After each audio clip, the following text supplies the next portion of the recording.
কিছু কিছু মেয়েরা পাসওয়ার্ড ছাড়া ওয়াইফাই, একতলার হাজারো চাবি, লাইসেন্স প্রাপ্ত ওরা ভাইরাল হওয়ার জন্য কমেন্ট বক্সে বলে কেউ প্রেম করবা, ফাঁক করে বসে আছি, আজ আমার মাসিক হইছে, করতে দিলে কোন স্টাইলে করবা, আমি কার, তারপর বলে করতে দিলে কয় মিনিট করতে পারবা, সব ছেলেরা আমার, কেউ পটাও না প্লিজ, কেউ কি ফ্রি আছো, ও তারপর বলে একটা বিশ্বস্ত বন্ধু দরকার। এইগুলো মেয়ে না, এগুলো মেয়ে নামে কলঙ্ক।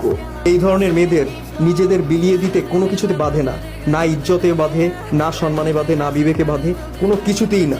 কারণ এরা লাইসেন্সকৃত। আসলে এই মেয়েদের কোনো কিছুতেই বাধে না, কারণ এরা এটাকে এনজয় করে, ভাইরাল হওয়ার জন্য এগুলো এনজয় করে, তাদের ভিউজ হইতেছে, লাইকও আসতেছে, কমেন্টও আসতেছে, তারা এটাকে এনজয় করে। ওদেরকে যদি আপনারা বুঝানো, বুঝবে না, কারণ ওরা হলো খাটের প্লেয়ার, ওরা বুঝবে না। কিন্তু আল্লাহ যদি হেদায়েত দেয় অবশ্যই বুঝবে, কারণ আল্লাহ কখন কাকে হেদায়েত দেবে এটা শুধু আল্লাহই জানে।